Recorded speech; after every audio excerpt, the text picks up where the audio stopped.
Chère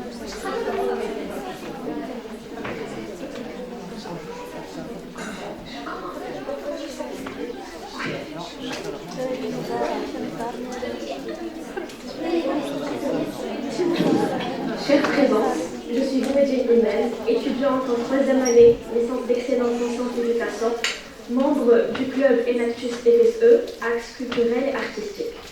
Je tiens tout d'abord et à mon tour à vous remercier pour l'intérêt que vous portez au séminaire. Il est à présent temps de passer au second panel de notre événement qui s'organise autour de l'engagement des acteurs sociaux dans la promotion d'un mode de vie durable. Dans ce sens, on va particulièrement s'intéresser, durant cette seconde partie du séminaire, à l'approche architecturale et à l'approche éducative, en relation avec le développement durable. Dans ce contexte, une architecture durable intègre idéalement des considérations environnementales, sociales et économiques pour créer des espaces qui contribuent à un avenir plus durable, à savoir la conception écologique, le choix des matériaux ou encore l'efficacité énergétique. Dans ce même contexte, j'ai l'honneur d'introduire professeur Ajo Mohamed, architecte, urbaniste, enseignant-chercheur à l'École nationale d'architecture, qui soulèvera la question de durabilité, et ce sur le plan architectural, lors de son intervention intitulée « Architecture durable et non durable, approche inductive ». Je vous cède la parole, professeur Ajo.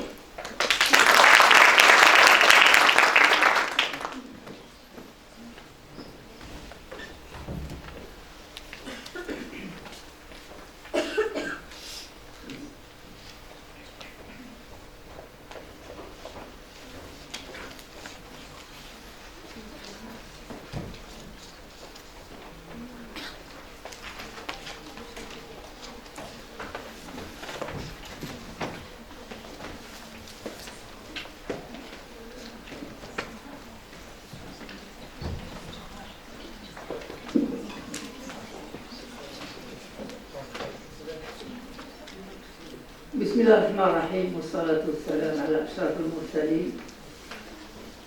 Bonjour à tous et à toutes.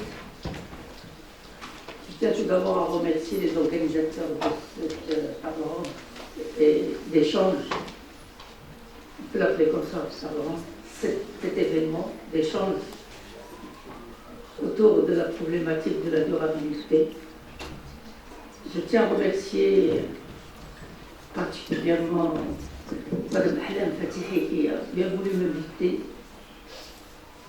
Et je tiens à remercier les organisateurs de cet événement et le doyen aussi qui a bien voulu assurer les bonnes conditions pour cet échange fructueux. Je commence par me présenter pour situer l'intervention dans son contexte. Parce qu'au début, quand j'étais invitée, partiellement j'étais d'accord et partiellement j'étais hésitant. Est-ce que je vais venir ou pas? Est-ce que je ne serai pas un intrus? Est-ce que mon intervention va être atypique par rapport aux autres interventions quand j'aurai reçu le programme? Moi, je suis architecte de formation et urbaniste, architecte de l'école belge des PLG et urbaniste d'État de l'Université Louvain-la-Neuve. Je suis enseignant à l'École nationale d'architecture et je suis enseignant à l'UMF, l'Université euroméditerranéenne de Fès. Et je suis enseignant intervenant, avant le Covid, et depuis intervenant à l'Université Marne-la-Vallée Paris-Est, dans le domaine de l'architecture et de l'urbanisme.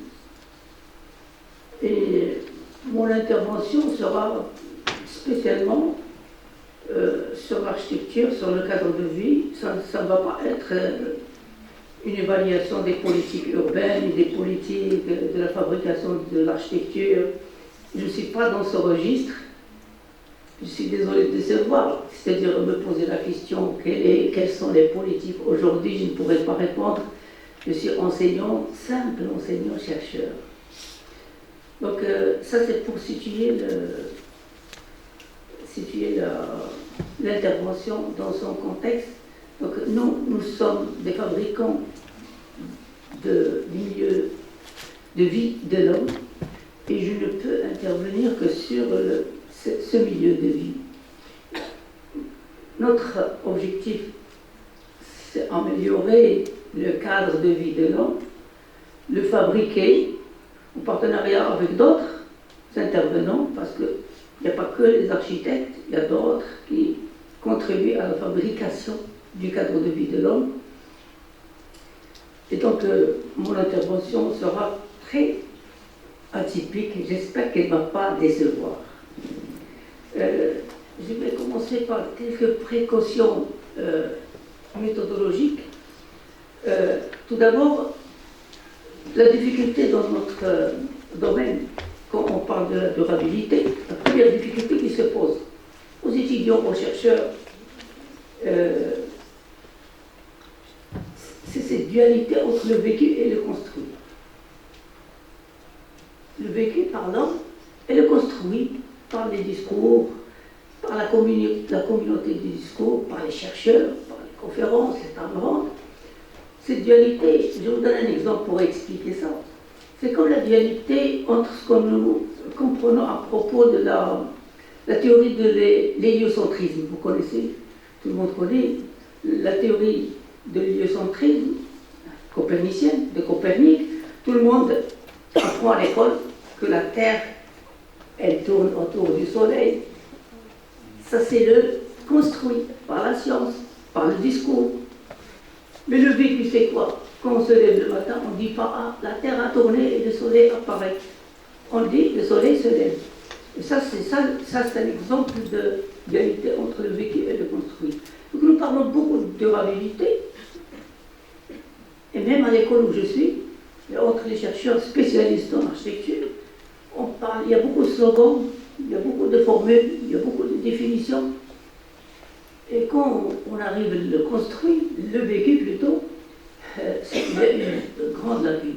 Donc l'objectif de cette intervention, c'est voir comment réduire la lacune entre le vécu et le construit. Pour cela, mon intervention va essayer d'identifier, de mettre la lumière sur quelques indicateurs de la durabilité en architecture. Seulement ça, à travers des exemples. J'ai appelé induction, c'est-à-dire des architectures durables et non durables. Pourquoi non durables? D'autres me poseront la question, on parle de l'architecture durable, on parle pas, parce que le feu rouge n'a de raison d'être que lorsqu'il est à côté du feu vert. Donc, architecture durable, il faut la comparer avec ce qui n'est pas durable, pour pouvoir comprendre.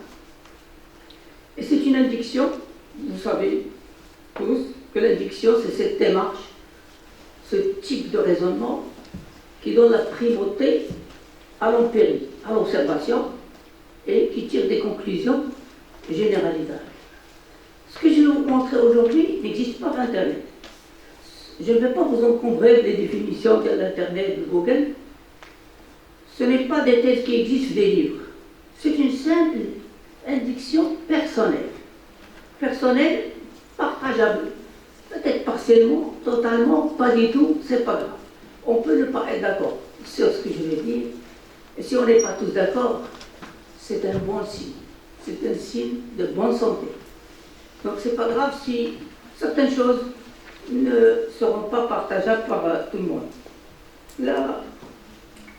La deuxième précaution méthodologique, c'est que ici, quand je vais parler de durabilité, ça ne va pas être synonyme d'écologie, ni d'environnement.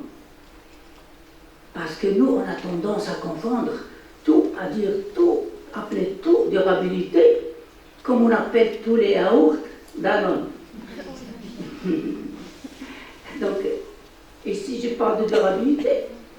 Nous sommes des fabricants du cadre de vie de l'homme. Comment peut-on fabriquer un cadre de vie qui sert aujourd'hui et qui peut servir demain et qui peut rester pour les autres et qui ne va pas nuire aux générations futures et qui peut servir?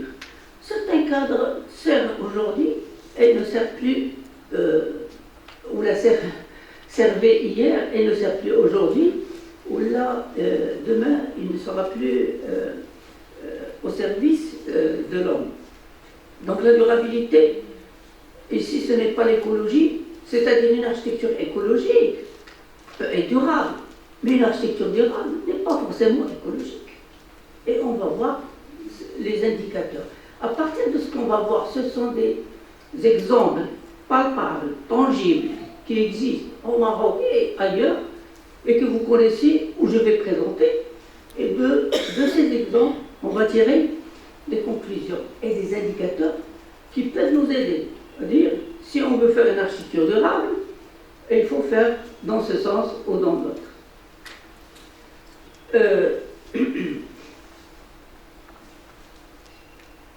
Je crois que j'ai fait le tour des précautions méthodologiques introductives. Et je peux commencer par... il n'est pas connecté, parce que j'ai une image à l'année. C'est ça. D'accord. Ça, c'est une image d'un bâtiment qui existe. Certains parmi vous connaissent ce bâtiment. C'est la salle de cinéma d'Agadir qui s'appelle Cinéma Scène. C'est une architecture, c'est un cadre de vie, c'est un équipement qui a servi et qui a résisté au tremblement de 1960. On peut parler de durable, hein, si on parle temporel et temps. La temporalité, c'est un bâtiment qui existe, alors que certains bâtiments, certaines salles de cinéma, certains équipements, aujourd'hui, qui ont été construits il n'y a même pas 5 ans, 10 ans, 20 ans, sont partis. Et ce bâtiment, il est toujours là. De prime abord, il n'est pas beau. Il n'est pas beau qu'on le voit. On dirait un hangar, un abri d'avion, ou un marché de gros, ou des abattoirs. Mais il est là. Non seulement, il est là, mais il est protégé. Le jour où on voulait le démolir, il y a quelques années, les gens sont sortis, et ça c'est des photos de sitting. De sitting, des gens qui ne voulaient pas laisser les autorités remplacer cette salle de cinéma par un centre commercial et le démolir. Pour moi, c'est une durabilité sociale. Le fait que les gens défendent un bâtiment, qu'ils veulent qu'il reste, et pourquoi? Parce qu'il y a ce qu'on appelle une rationalité de ce bâtiment qui émane d'un repère temporel de la mémoire collective. Donc, un repère temporel, parce que quand les gens, d'ailleurs, le jour du tremblement en 1960, il y avait un film qui tournait, il y avait des gens qui sont restés en vie et qui racontaient qu'il y avait un film sur un dinosaure, et les gens croyaient que c'est le dinosaure qui sort du film et qui a fait trembler la salle. Et ça, c'est raconté par les gens qui étaient...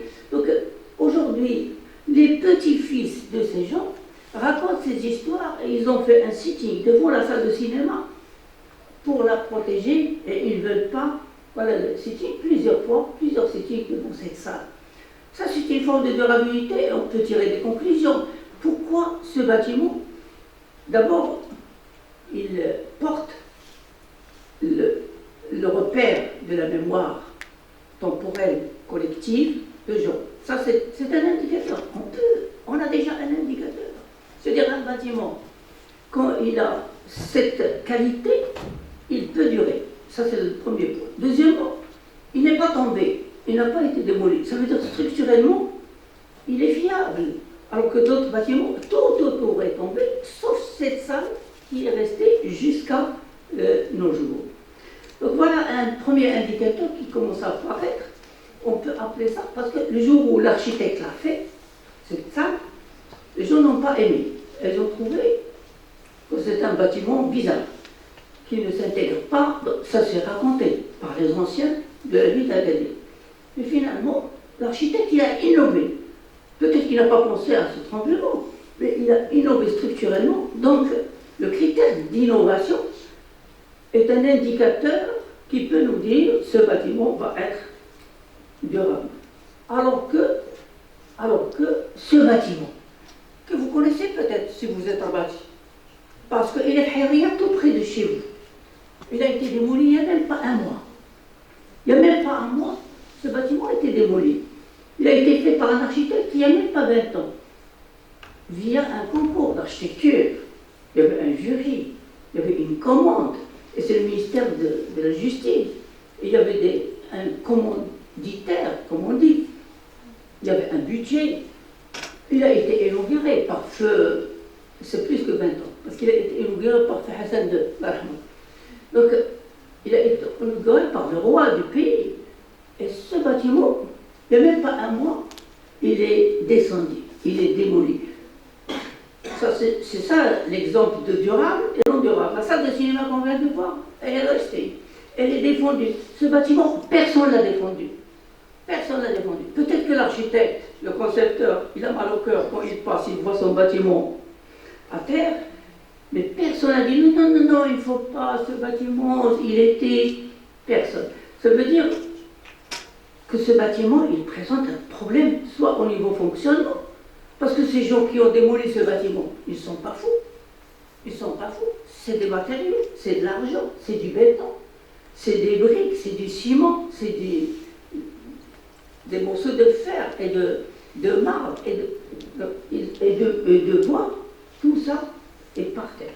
Ils les ramassent et ils vont mettre un autre projet. Ça veut dire qu'ils posent un problème peut-être de fonctionnalité. Il ne fonctionne pas.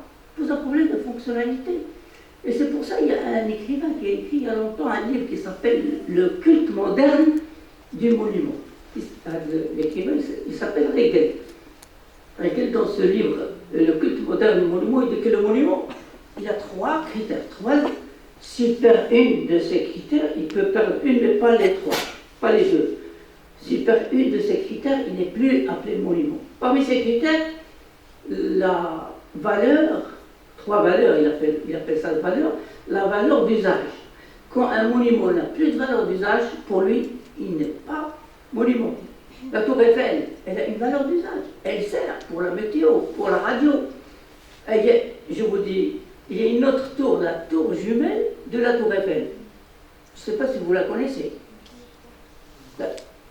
La sorte jumelle de la tour Eiffel. Elle est où? Elle est au Japon. Elle est au Japon. On l'appelle, si vous cherchez sur Google, la tour rouge et blanche. Elle est plus haute que la tour Eiffel. Elle est plus légère que la tour Eiffel. C'est la sœur jumelle de la tour Eiffel. Elle a une valeur d'usage et elle a une autre dimension. Il dit la valeur d'usage, la valeur symbolique. Sa valeur symbolique, c'est qu'elle est fabriquée du métal récupéré de la guerre de Corée. Et ça, c'est une valeur symbolique qui donne une force à ce bâtiment et une durabilité.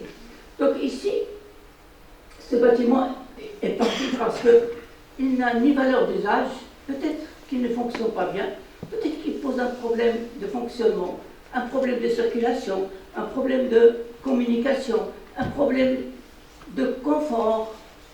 Il est trop chaud l'été et trop froid l'hiver, peut-être. En tous les cas, il n'a pas été défendu. Et les gens optaient pour sa démolition, ça veut dire qu'il n'est pas durable. Et c'est la société qui juge. C'est pas nous. C'est pas nous, c'est la société qui juge de ce qui est durable et ce qui n'est pas durable. Ces gens qui ont fait un sitting devant la salle de cinéma, c'est eux qui ont jugé de la durabilité et qui peuvent dire cette salle doit durer, doit rester parce que c'est un témoignage de l'histoire, c'est un repère temporel, collectif de la société. Ici, c'est un bâtiment en démolition. Ce sont les bars, les HLM de Paris et de France autour de Paris, la ville de Bondy, la ville de Clichy, Sous-Bois, la ville de Meaux, la ville de Bagnolet. Ils ont démoli des bars. Ils ont des bars. Une fois, j'étais avec les étudiants d'architecture à Paris, et on a visité ces bars pendant leur démolition. Il y a un de mes étudiants qui m'a dit, si on n'achète pas ces bars occasion pour le Maroc, on les met les villes nouvelles. Parce que ces bars, s'ils sont en démolition, ils ont été changés. Voilà les bars avant la démolition. Ils ont été changés par des R+2, R+3. Ils ne sont pas durables parce qu'ils ne répondent pas aux vrais besoins de la société. Il y a eu beaucoup de suicides, il y a eu beaucoup d'agressions, il y a des problèmes de fonctionnement parce que des fois c'est R+10, Et quand les ascenseurs ne marchent pas, les gens commencent à jeter les poubelles par les fenêtres. Et quand les poubelles sont par terre, il y a des rats qui se promènent dans ces quartiers. Et quand les rats se promènent dans ces quartiers, les enfants ne sont plus en sécurité. C'est un cercle vicieux, c'est une spirale de paupérisation, de dégradation, automatiquement, ils ne sont pas dupes, ils ont démoli ça par approbation, c'est-à-dire ils ont invité les habitants. D'abord, ils ont construit dans une opération qu'ils appellent une opération tiroir, c'est-à-dire ils ont construit 300 maisons et ils mettent 300 familles, ils démolissent la première tour, puis ils construisent 300 maisons et ils vont reloger les 300 familles. C'est une opération tiroir pour ne pas choquer les gens. Ils n'ont pas sorti les gens et démoli par des... Parce qu'au début, certains, ils ont démoli avec des marteaux-piqueurs géants, et d'autres, Flavie de Meaux par exemple, ils ont démoli avec des dynamites. C'est très, très choquant. J'avais la photo, je l'ai enlevée hier soir, de ce port. Je passe ici, un bâtiment nouveau. Ça, c'est le pavillon du Maroc à Dubaï. Il est fait par un jeune architecte qui s'appelle Walelo, en collaboration avec sa femme qui est japonaise, je crois, californienne. Et ce bâtiment, il est passé par un concours, et c'est un bâtiment qui était le pavillon, mais quand l'exposition est terminée, il va devenir un lieu d'habitation. Il va être reconverti en un ensemble d'habitations. Et c'est pour ça que je l'ai choisi. J'ouvre une petite fenêtre. Je n'ai pas choisi ce que j'aime ou ce que je n'aime pas. Et ne prenez pas... je n'ai pas à faire de jugement de valeur, ni de faire le procès de certains, ni de répondre à la problématique des politiques dans ce domaine. Moi, je suis simple chercheur. Et ce sont des collègues qui ont fait ça, qui ont fait ces projets. Des fois, je les montre pour un critère, un indicateur. Ce projet, il était pavillon, et il va devenir un ensemble d'habitations. Ça, c'est une forme de durabilité. C'est la reconversion urbaine. Reconvertir pour durer. Et au lieu de démolir, mais ils ont démonté les terrains de sport. Vous connaissez les terrains de foot, ils sont démontés. Et les pavillons sont démontés. Mais ce pavillon du Maroc, il va rester, et ces cubes que vous voyez, en plus de ça, donc ce bâtiment, il a une valeur fonctionnelle et écologique. Écologique parce que on peut parler de recyclage. Recyclage de matériaux. Au lieu de démolir et jeter le béton et la terre, parce que c'est du béton, ce sont des prémurs en béton revêtus de pisé, de panneaux de pisé, c'est de la terre pisée. Donc, au lieu de jeter ça à la poubelle, on va reconvertir, et ça c'est une forme de recyclage de matériaux et de l'argent pour servir pour le logement dans la ville de Dubaï. Ça, c'est un exemple de durabilité. Donc, on peut parler d'une rationalité fonctionnelle et d'une la salle de le GSLA n'a pas peut-être cette rationalité fonctionnelle. Je suppose que ces gens ne sont pas fous qui ont démoli ce bâtiment. C'est parce qu'il ne fonctionne pas bien, parce qu'il pose un problème de fonctionnement par rapport à leur spécificité. Ici, j'ai la rationalité fonctionnelle et écologique d'un quartier. Là, je suis passé de l'architecture à l'urbanisme. Le quartier olympique Saint-Denis à Paris, avant de le faire, ils ont pensé à sa durabilité. Ils ont dit, ce quartier, après les Jeux Olympiques, qu'est-ce qu'il va devenir? On va laisser vide, comme le village olympique de Barcelone. Ils ont dit, on va le reconvertir et le recycler en quartier mixte du centre d'habitation, un éco-quartier. Il est prévu que ce quartier, après les Jeux Olympiques de 2024, Inch'Allah, si Dieu nous prédit, il va être reconverti et recyclé pour devenir un éco-quartier pour les habitants. Et il y a un des responsables à Paris qui m'a dit il y a déjà une liste de demandes de logement dans ce quartier.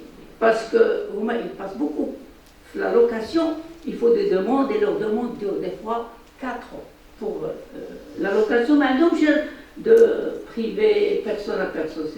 Il passe par un organisme étatique. Je passe ici à la rationalité innovative.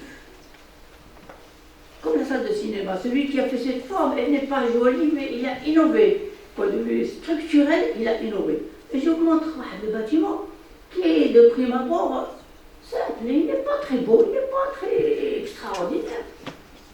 Vous savez, cette ville-là, avant de parler de cette ville-là, je vais vous poser une question. Combien de villas construites par an, nous, par an, au Maroc? Ici, Salam, Riyad, Bir Qasim, Californie, Florida, combien de villas ont construit? Ces villas ne sont pas enseignées dans les écoles d'architecture. C'est quoi la durabilité? C'est servir aujourd'hui et servir pour les générations futures. Mais je vous dis que cette ville-là, elle sert pour les générations futures, pour les architectes, parce qu'elle est enseignée dans toutes les écoles d'architecture. Dans le monde, vous allez en Italie, en Égypte, en Algérie, en Belgique. Cette ville-là, c'est la première chose qu'on montre aux étudiants en première année, et on leur explique son fonctionnement, parce qu'elle innove du point de vue structurel, mais aussi du point de vue usage. D'habitude, les villas, c'est entrer et trouver une salle, une réception, un salon, une cuisine, une salle à manger, on monte dans les escaliers et on a des chambres. Ici, tout est en haut. Elle est sur pilotis. Les voitures stationnent au rez-de-chaussée, sous le bâtiment. Et quand on monte, on a un espace vide avec une sorte de patio qui s'appelle courette et solarium. Et quand on est dans cette maison, on peut bronzer dans le solarium sans être vu du voisin. Alors que les villas ici, au Maroc, sont extraverties. Cette villa est introvertie. Introvertie comme la maison à patio. Alors que le Corbusier n'a pas, avant de faire cette villa, n'a pas été dans un pays arabe. Mais après cette villa, il a visité le Mzab, l'Algérie. Et quand il a visité le Mzab, il a fait un autre projet de la chapelle de Rochon qui est autre, inspiré du village le Mzab en Algérie. Donc cette ville-là, on peut parler de rationalité. Elle est vraiment durable, cette ville-là, parce qu'elle est encore là, elle est enseignée, elle est discutée, J'ai touché quelque chose?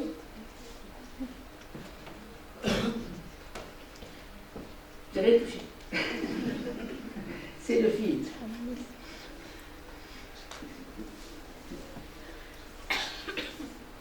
Il n'est pas durable. Il faut le remplacer.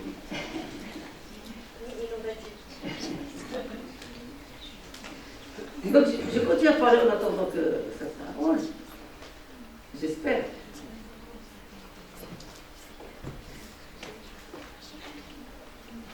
Ça marche. Alhamdulillah. Merci beaucoup. Je montre ici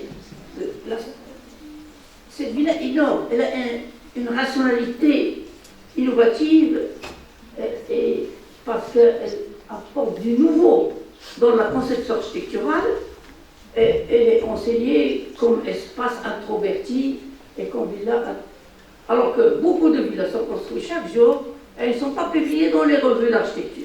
Et si vous demandez à les faire publier, ils ne vont pas accepter parce que pour publier, il faut passer par des commissions et justifier du caractère d'innovation et de créativité et d'inventivité. Je passe ici à la rationalité esthétique et éthique. Mais esthétique m'interpelle sur un débat que je vais vous montrer. Esthétique parce que le beau est subjectif. Je peux aimer quelque chose que quelqu'un d'autre n'aime pas. Mais des fois, il y a un consensus sur certaines choses. J'ai donné une fois un exemple à mes étudiants il y a longtemps, parce que la chanson est ancienne. Je dis par exemple une chanson de Stromae, Où t'es papa? Un petit garçon tout petit, il la chante. Un vieux, il la chante. Et tout le monde est d'accord. Mais ils ne sont pas mis d'accord autour d'une table que c'est c'est une belle chanson, mais des fois, quelque chose qui est belle, il y a un consensus, je dirais, inconscient qui s'installe. Tout le monde sait que même les gens qui ne sont pas arabes reconnaissent que Kalthoum est une grande chanteuse. Et la musique d'Oum Kalthoum, même ceux qui ne sont pas arabes. Donc, je vais montrer une image d'un pont, ici, tout près de Rabat, à Bouzlera.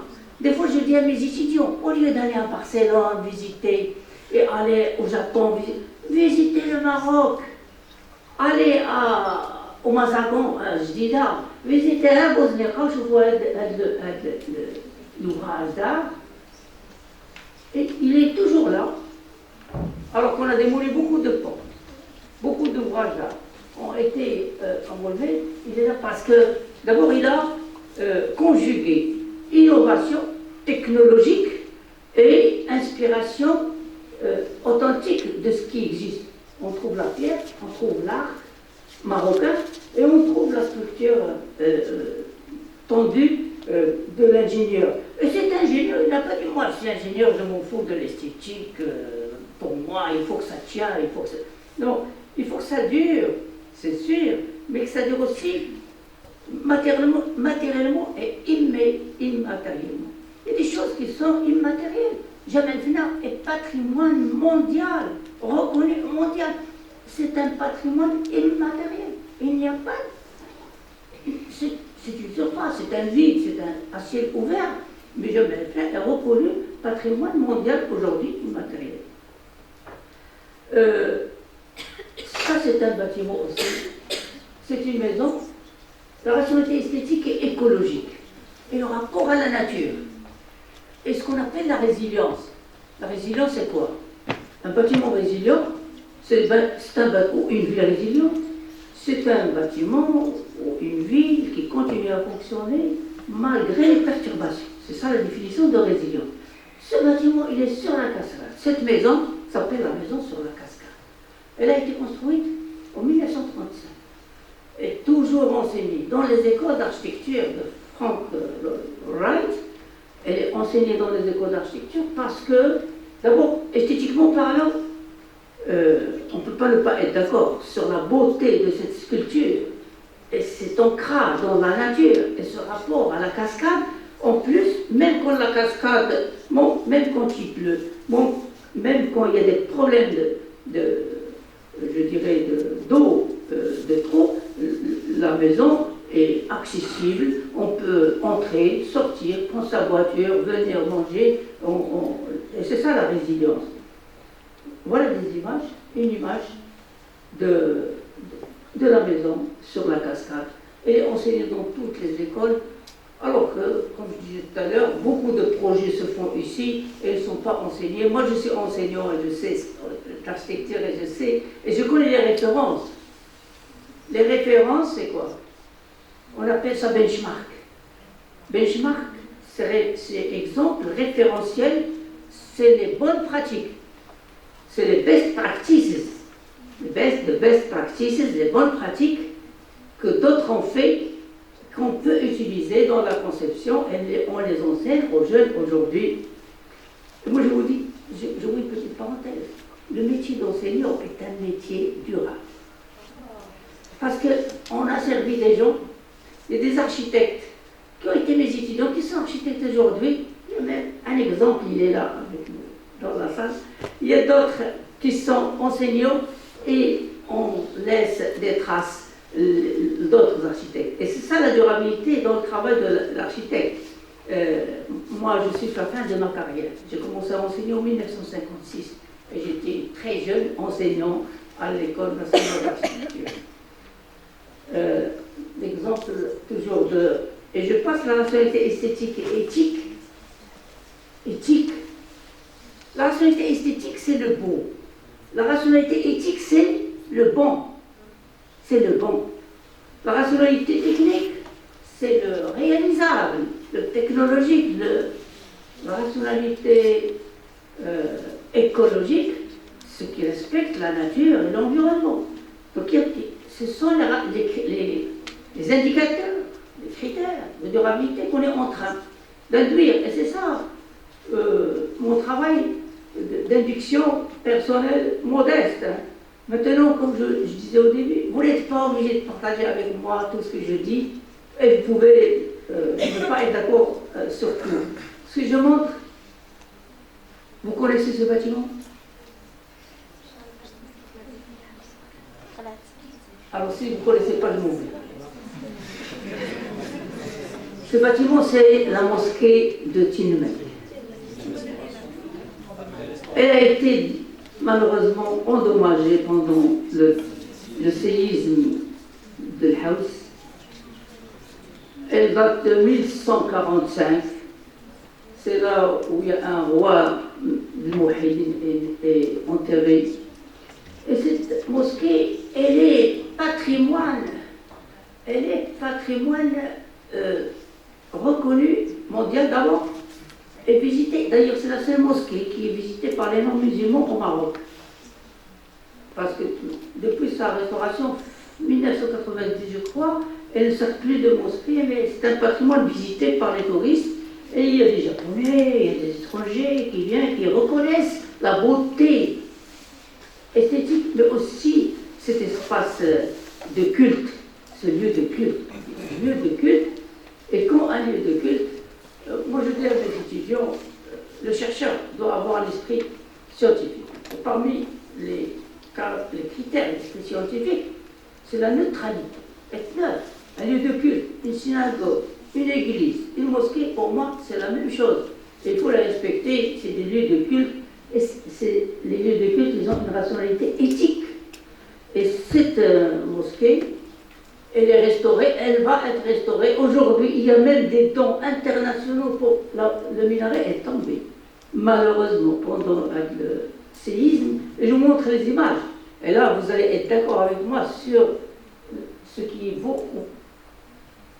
Regardez ces proportions et cette beauté faite en architecture de terre, qui n'a pas résisté malheureusement. Donc, techniquement, ça n'a pas résisté. Mais cette mosquée même, si elle est effacée, elle va rester dans la mémoire des Marocains et des gens du Sud, surtout. Je passais un lieu que vous connaissez tous, c'est Alhambra. Alhambra, il y a quelques années, je suis allée avec mon fils qui est là, et ma famille. Et j'étais à Alhambra, on a passé une journée dans cet extraordinaire cadre de vie. Et j'ai posé ma main comme ça sur un mur. Et puis les vigiles sont venus vite m'enlever la main, il ne fallait pas toucher. C'est une reconnaissance de valeur qui donne à un bâtiment qui, de prime abord, c'est un bâtiment qui a servi pour les musulmans. Et eux, ils ne sont pas musulmans.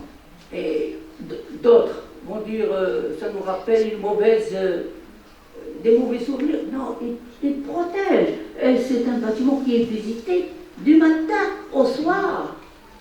Et on est arrivé un jour, on s'est dit, on va prendre un ticket, on va rentrer, il y a un témoin ici dans la salle, il peut dire, il peut me contrarier. On voulait prendre un ticket, on a trouvé une fille.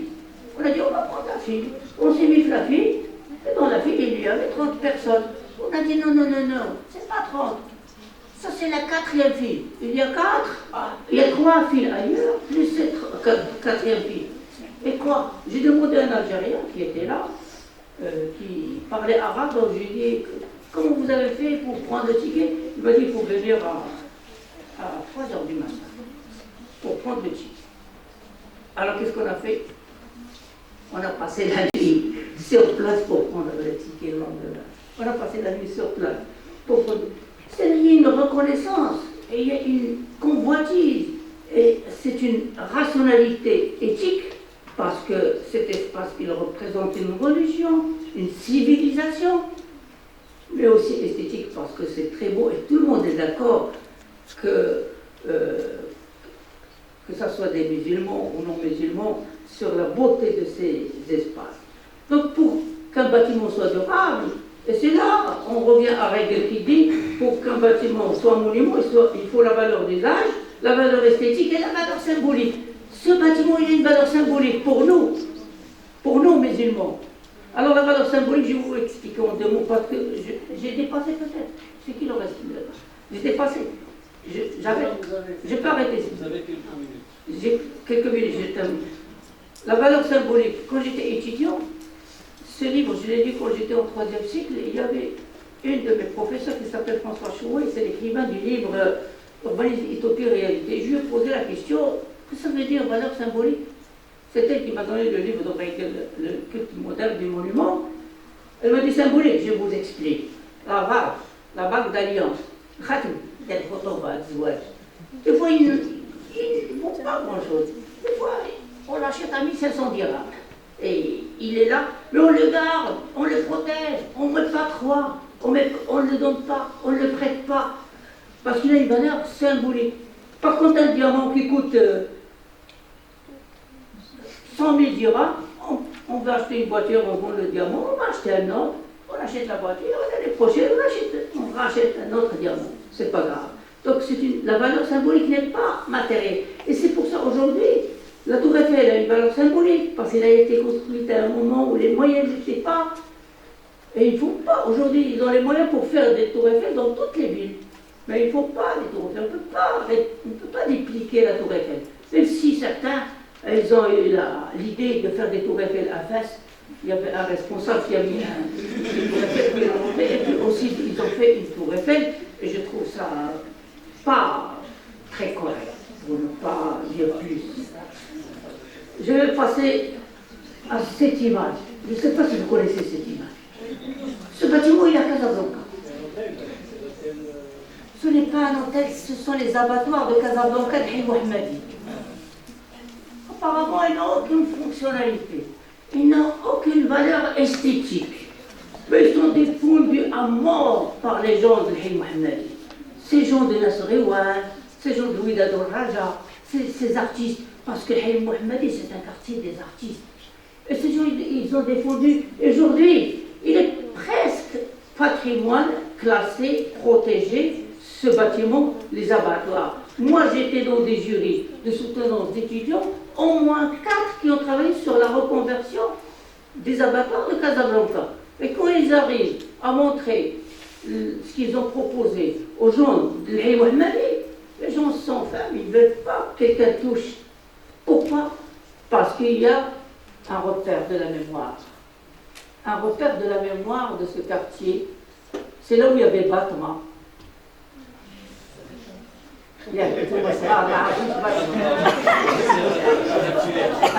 أنا ماشي بطمة لا فيه با بطمة لا فيه لا في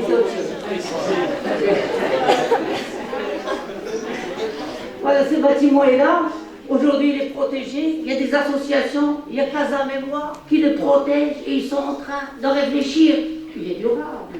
C'est la société qui décide. C'est pas nous. La durabilité ne se décrète pas. On ne peut pas mettre un décret. Ce bâtiment est durable et il est cacheté par un haut responsable. Non, c'est la société qui nous juge, nous, architectes, fabricants du cadre de vie de l'homme. J'ai presque terminé. Une image que vous connaissez, le Khamra. Khamra est une fonction qu'on appelle la Sara. C'est une métaphore. C'est une métaphore qui est ancrée dans la mémoire des habitants de Rabat. Ils se donnent rendez-vous ici. Et quand l'autocar arrive aujourd'hui, il va traverser la ville. À 6 h du matin, moi je passe par là pour prendre le train. Et des fois, je trouve des voitures, des autocars, qui s'arrêtent, qui déposent des gens avec leurs valises, leurs sacs, avant de continuer à traverser la ville. Donc ça a toujours, ça a été, et ça reste un lieu de rencontre, un repère, un lieu de mixité. Aujourd'hui, ils ne savent pas est-ce qu'on va le démolir ou pas. Même si on le démolit, ce lieu, on va l'appeler le Khamra, et on va l'appeler la Sara. Et on va dire, la Sara, de bâtiment. Parce que la société a déjà transcrit et mis ce bâtiment dans la liste de ce qui est dans la mémoire collective, le repère de la mémoire. Je termine vite, je passe le Koutoubia, la dimension, la rationalité éthique et historique aussi, et je passe vite sur Hassan. Et je termine avant de terminer, je montre l'église. Vous connaissez cette église? Saint-Pierre. Là?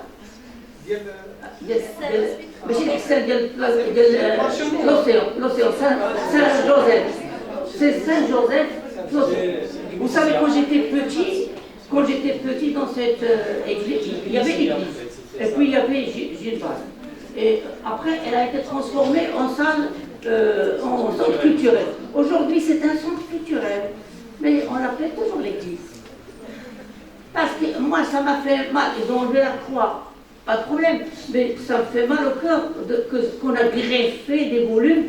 Je ne montre pas ici les images du bâtiment avec les greffes qu'ils ont ajoutées, que le bâtiment refuse. On appelle ça en médecine le rejet de greffe.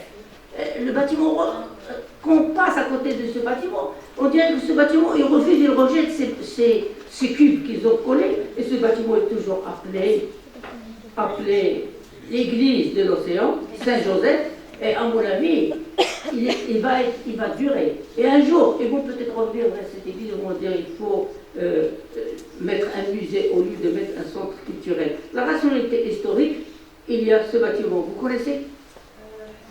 L'hôpital Marie-Fillé. L'hôpital Marie-Fillé est dans la photo ici, Marie-Fillé, et il devient un hôtel. Un hôtel Four Seasons, 5 étoiles. Il y a une rationalité historique. Il y a des tas d'hôpitaux qui descendent. On les démolit, on refait. La Vicenne, il va être démoli. Il y a un grand bâtiment, et on va démolir. Ce bâtiment, il est resté. Je termine par ça. Mais je termine par une conclusion, mais la dernière image, c'est ça. Combien d'écoles on construit par an, ou par dizaines d'années, chez nous? Et ces écoles ne sont même pas connues. Ça, c'est une madrasa douanière. C'était une madrasa, بحال المدرسة ديال بن خلدون ولا الزيتون ولا. Et cette école, elle reste encore, parce qu'il y a une rationalité d'abord éthique et historique, et même esthétique, même si les jugements sont différents des uns aux autres. La durabilité, ça c'est la conclusion. La durabilité, on peut la résumer sur ces quatre. Il y a la valeur d'usage, la rationalité fonctionnelle et écologique, la valeur créative, la rationalité esthétique et technique, et la valeur symbolique, la rationalité éthique et historique. Donc si on veut qu'un bâtiment dure, il faut choisir l'une ou l'autre ou toutes ces rationalités. Maintenant, c'est à travers ces valeurs et ces rationalités qu'on pourra construire aujourd'hui l'héritage. Parce que durable, c'est construire l'héritage, préparer l'héritage pour les générations futures. Mais je termine par ça. كل من عليها فان ويبقى وجه ربك ذو الجلال والإكرام. السلام عليكم ورحمة الله.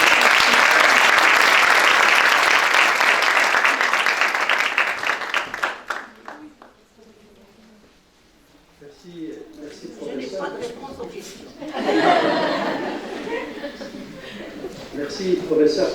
Je dirais votre présentation était vraiment atypique parce que franchement, vous vouliez échapper à cette description. Moi, je la trouve atypique du fait. Moi, je m'attendais à ce que votre présentation soit, je dirais, technico-technique, mais là, on est devant un autre registre, je dirais, plutôt artistique, plutôt historique, sur des valeurs. Je garde une seule valeur, c'est la valeur symbolique. Je vous raconte une chose. Je vis cet après-midi à des moments de nostalgie. Vous m'avez rappelé Bab FM, le grand portail de la FM. La FM, là où on est, la première fois que j'ai mis les pieds pour mes premières années d'études, c'était Bab FM qui m'a accueilli. C'est à travers Bab FM que j'ai connu, en fait, il y avait avec un grand pancarte où il y avait un schéma des instituts, des écoles. Et là, aujourd'hui, pour des raisons fonctionnelles, Bab FM n'est plus. Donc, on a préféré démolir la porte de l'FN, sur laquelle il y avait un Beit Shari, de toute façon, un certain. Oui, un Beit Shari, comme ça. moi je dirais que la valeur symbolique, c'est ce qu'on garde de votre passage chez nous à la faculté des sciences de l'éducation. C'est un plaisir pour nous de vous avoir écouté. Moi je pense que vous aurez certainement des questions. Je m'attends certainement à des questions parce que là, la durabilité telle qu'on la conçoit actuellement, c'est une durabilité, je pense, technique, technico-technique. Là, on est devant du symbolique et de l'éthique. Et ce rappel historique de tous les sites, moi je trouve que c'est extraordinaire. Je vous remercie. On vous remercie, cher professeur.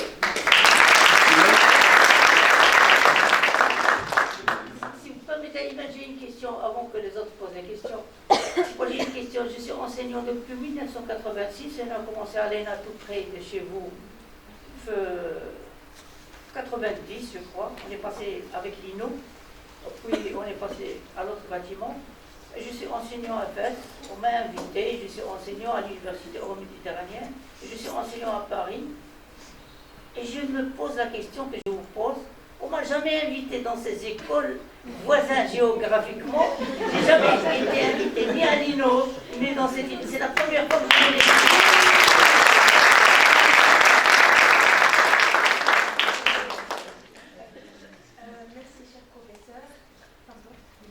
Je rappelle que votre présence a constitué un véritable honneur ici à la faculté. Je rejoins parfaitement la parole de professeur Yacoubi. Synthétiquement, je dirais que votre présentation parfaitement menée a bien sûr mis en évidence des critères de durabilité en architecture. On en cite principalement la valeur d'usage, la valeur symbolique et la valeur esthétique dans une architecture. J'en cite également la durabilité sociale, c'est le cas de Cinéma Salem, c'est une réelle valeur symbolique. Je cite également l'innovation et la reconversion urbaine à travers une rationalité fonctionnelle, c'est le cas de l'écoquartier du village olympique. Et je cite également la rationalité esthétique, éthique et écologique, et bien sûr la rationalité historique, symbolique et sociale. Merci énormément, monsieur. Ça fait vraiment plaisir de vous avoir écouté, parce que j'étais très concentrée avec vous. J'ai vraiment adoré la présentation. Merci beaucoup.